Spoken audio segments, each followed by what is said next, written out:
kita sering mengalami ketidaknyamanan ketika berada di dalam ruangan di mana orang di sebelah kita merokok dan asapnya cukup mengganggu pernafasan. Di sisi lain, sering juga kita merasakan udara di dalam ruangan terasa tidak bersih, walaupun menggunakan penyejuk ruangan atau AC. Sebagaimana diketahui bahwa kandungan terbesar dari rokok adalah nikotin. Namun kita tidak bisa mengesampingkan komponen lain di dalamnya yang ternyata juga sangat berbahaya bagi tubuh. Sebuah karya teknologi lingkungan buah cipta lokal telah dihasilkan oleh seorang dokter jurusan fisika, Muhammad Nur. Keprihatinan terhadap tingginya polusi, terutama di kota-kota besar, termasuk permasalahan polusi udara terkait udara di dalam ruangan ini, dipecahkannya lewat teori plasma. Secara garis besar, alat ini bekerja di dalam ruangan, menghirup udara yang kotor, kemudian memprosesnya menjadi udara yang bersih. Plasma itu adalah zat fase keempat setelah gas.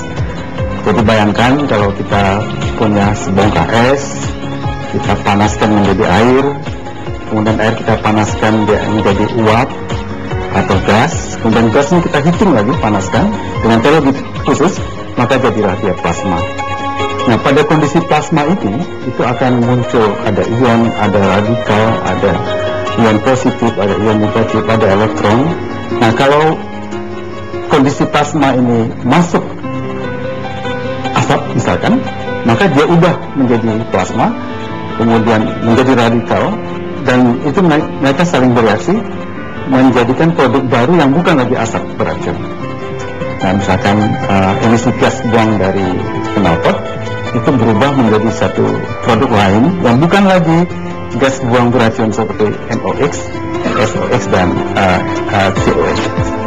Nah, kalau virus yang masuk, virus mati. Kalau kuman yang masuk, kuman mati ya. Kalau produk lain yang masuk, dia akan di rantai-rantai produk kimia itu akan dihancurkan oleh plasma ini. Secara alami, unsur plasma dapat kita lihat dalam wujud halilintar. Sejumlah ilmuwan bahkan menempatkan plasma sebagai wujud keempat materi di samping padat, cair, dan gas. Karena sifatnya itulah, maka plasma dapat digunakan untuk berbagai macam hal tergantung jenis gas yang akan ditindaklanjuti. Prinsip utamanya, polutan itu dimasukkan ke sistem reaktor kita. Kemudian karena reaktor ini sudah dikondisikan, apapun yang masuk di sana dia akan menjadi plasma tadi, gas yang dilewatkan di sana itu menjadi plasma. Nah, kemudian kalau sudah dia terjadi plasma, maka di situ ada ion, ada cahaya juga, ada emisi elektromagnetik. Kalau virus masuk ke sana, ya dia mati. Kalau sesuatu rantai kimia yang masuk ke sana, itu akan hancur, akan berubah menjadi sesuatu. Nah, energi yang dari luar yang kita butuhkan, ya tegangan biasa, listrik biasa, 220, bisa juga kita ubah menjadi 110. Tetapi ada sistem modul tegangan tinggi yang kita buat, yang itu tidak semua orang bisa membuat. Dan sistem reaktor plasma juga kita buat, itu memang ahlinya yang bisa membuat. Proses pembunuhan mikrobiologi di sekitar plasma smoking adalah sebagai berikut. Pada dasarnya, virus bersifat higroskopik, yaitu hidup pada kondisi tempat yang mengandung partikel air. Ion H+ dan O2- membentuk klaster ion dengan molekul H2O. Virus yang bermaksud mendekati H2O terkena ion. Klaster ion menghancurkan virus, dan hasil akhirnya adalah udara yang bebas dari mikrobiologi. Lalu bagaimana dengan sirkulasi udara?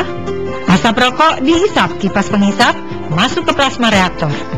Udara di reaktor plasma akan disaring dengan beberapa tingkatan sehingga menghasilkan udara bersih yang dihembuskan lagi ke ruangan lewat penyaringan bertingkat.